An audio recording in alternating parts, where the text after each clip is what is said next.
All right, welcome. Today, we're going to dig into a really fascinating roadmap. It's all about how we move from the clunky, click-heavy websites we all wrestle with every day to a smart, conversational future, one where technology actually gets what we want. We're going to use a blueprint from the insurance world, but trust me, this is a model for pretty much everything. Okay, let's dive in.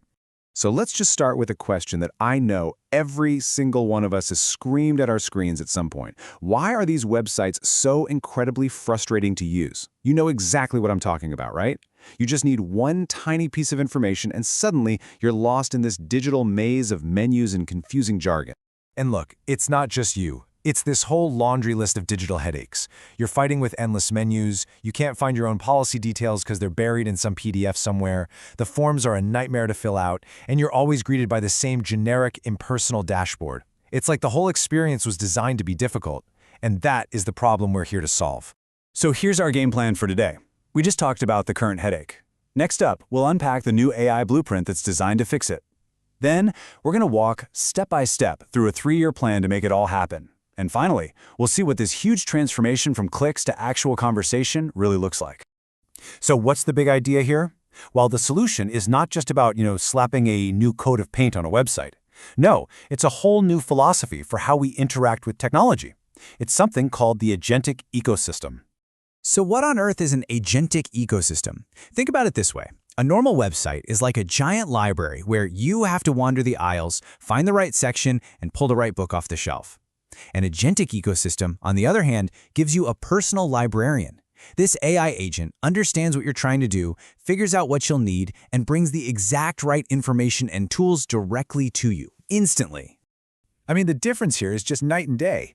We're moving away from the old way, these rigid, one-size-fits-all dashboards that treat every single person the same.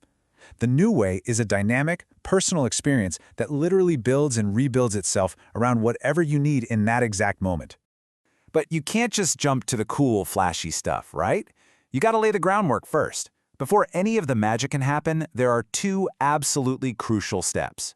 First, you have to make all your data machine-readable. That means the AI can access it through APIs. Think of them like secure digital doors between systems. It can't just read a PDF like we can.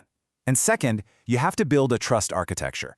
You have to make sure the AI is pulling its answers from official documents, the source of truth, not just, making things up. It's got to be reliable. Okay, so here it is, the master plan laid out for us. Year 1 is all about building that rock-solid foundation. Year 2, that's where the AI starts to get some real power and intelligence. And by year 3, we get to something really cool called the invisible interface. So let's break this down year by year and see how it all comes together. All right, year 1, the goal here is not to try and boil the ocean. It's about starting smart. You tackle the most common, simple tasks that people do all the time, and you do it in a way that is 100% safe, secure, and plays by all the rules. The key innovation in year 1 is this idea of a static generative UI. Now, the AI isn't some rogue designer making things up. No, instead it's acting like that super efficient librarian we talked about. It hears your request, goes into its collection, finds the perfect pre-approved info card or widget, and just presents it to you. It's safe, it's secure, and it's always on brand. And this is where you really start to feel the magic of zero UI, the idea that sometimes the best interface is no interface at all. I mean, think about the old way. Log in, click the claims menu, find the right claim, click again, then hunt for the status. In this new world, you just ask. By voice, by text, whatever. You just say what you want and the system gives you the answer. No clicks, no menus, zero friction. Okay, let's jump to year 2.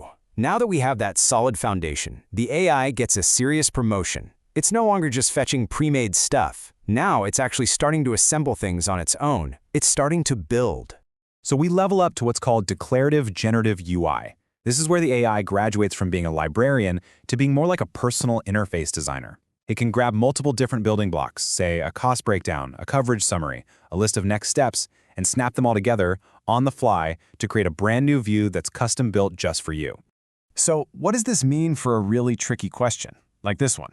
The old system would just dump you on some generic FAQ page and basically say, good luck, do the math yourself. This new system, it understands the question. It builds you a personalized side-by-side comparison of your old policy versus the new one. Now that is a game changer.